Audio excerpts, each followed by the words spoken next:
Baik, mungkin program kita ini sebenarnya tujuannya hanya untuk menghidupkan kembali PKK yang saat ini mungkin saya melihat belum berkembang lah di Kabupaten Malaka. Dan kemudian saya belajar dari kabupaten sebelah, Kabupaten Belu, yang sementara berjalan pesat itu di tenunnya. Tapi program bukan habis hanya di tenun, memang masih banyak.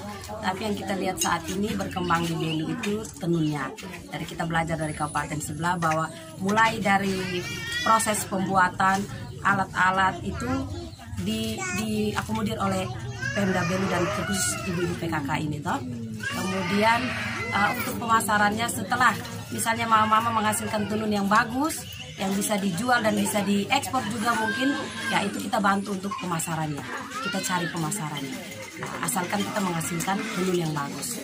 Nah, bukan saja tenun yang bahan-bahannya kita ambil di toko, seperti pewarnaan-pewarnaan yang sekarang kan kita ambil benang yang sudah jadi warnanya. Kita juga kasih pelatihan untuk pewarnaan alam. Karena itu mungkin sekarang saya tujuan ke lapangan ini biar mama-mama ini bangkit dulu semangatnya.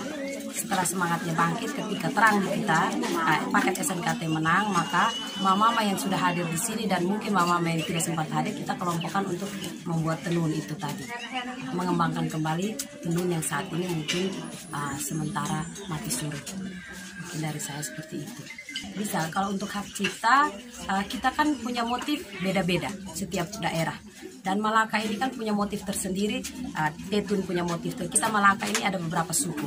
Suku yang mungkin banyak itu Dawan punya motif sendiri, Fehan punya motif sendiri, dan orang-orang di Malaka Tengah itu kebanyakan campuran antara Fehan, Dawan, dan juga masyarakat Ekstintim.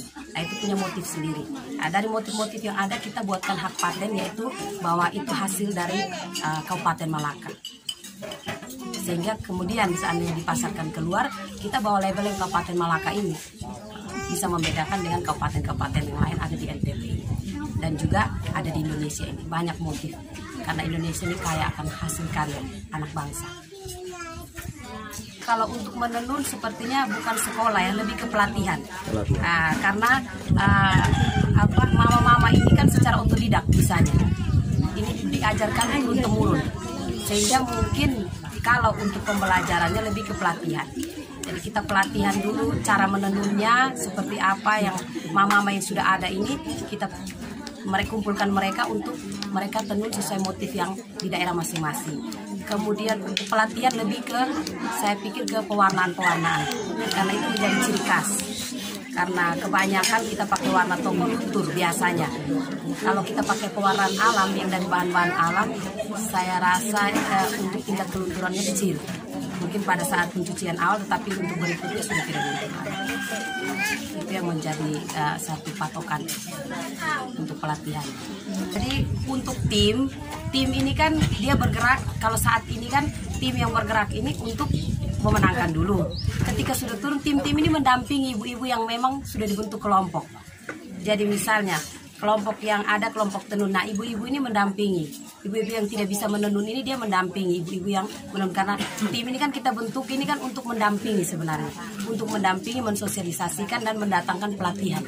Jadi ibu-ibu yang khusus menenun yang sudah dikelompokkan untuk memang mereka menenun, mereka tinggal diberikan pelatihan dan dibimbing atau diarahkan oleh ibu-ibu yang menjadi tim ini.